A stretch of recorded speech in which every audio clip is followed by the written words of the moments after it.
Maybe it took a 1-yard punt, a Heisman candidate quarterback more than triple his season interception total, and Ross Bowers front-flipping into the endzone for a touchdown. But it's hard to argue that Cal football didn't make its own luck in its massive upset of number 8 Washington State. The rapidly improving defense had its best game of the season, and the offense played mistake-free. The end result? A 37-3 win that broke a 3-game losing streak with a stunning top 10 toppling. What was the biggest key to holding a top 20 offense to 3 points? To picking off Luke Falk 5 times after he had thrown 2 picks in the first 6 games of his season? Pride and revenge, of course. Cal's defensive line, which had been pushed around by Oregon and Washington the past 2 weeks, clearly came out with something to prove. They put consistent pressure on quarterback Luke Falk from the first snap. Luke Bickett and Tevin Paul were at their most aggressive, and James Looney and Alex Funchess continued to look more and more comfortable in defensive coordinator Tim Derritter's scheme. WSU's first drive ended on a pick when pressure forced Falk to loft a ball that Cameron Bynum made a quick reaction towards. The Cougars' second drive ended in a missed field goal, and the third on a forced fumble by Jalen Hawkins. There was no questioning it, the Bears were fired up. The offense could only parlay Falk's initial interception, which placed Cal at WSU's 14-yard line, into a field goal. 2 more ugly 3-and-outs followed. Ross Bowers finished 2-8 in the first quarter, but after Bickett sacked Falk, and a punt in the wrong direction allowed Cal to start at the 23-yard line with under 6 minutes remaining. Facing second and goal, offensive coordinator Bo Baldwin dialed up a unique play, to say the least. Desperately in need of a revived rushing offense, Baldwin pulled out all the stops and called a weak side run from a pistol formation with 3 tight ends. Vic and Weir dragged a helpless Cougar into the end zone to give Cal a 10-0 lead.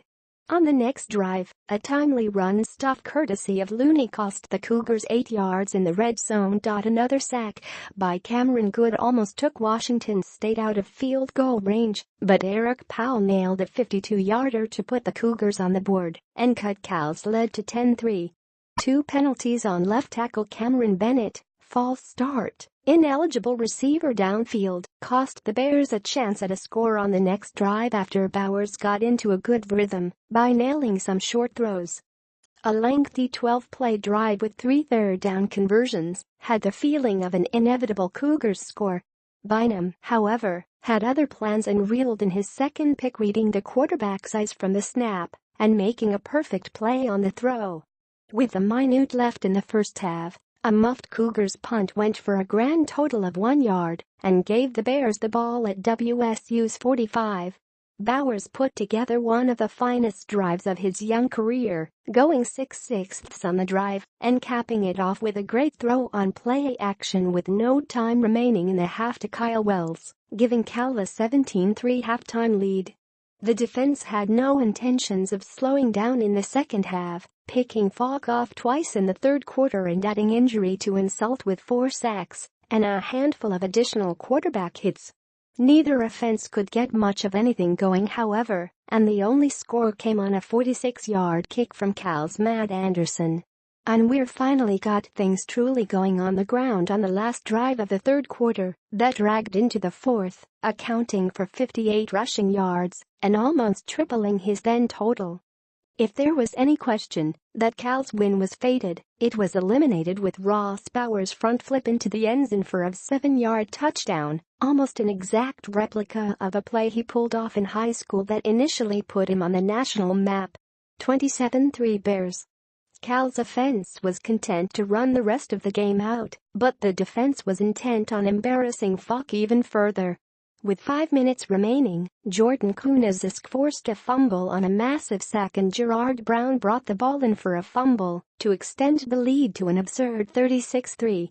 A 20-point underdog had roared to a 30-point lead. Falk's 5th interception of the contest almost made the game a farce.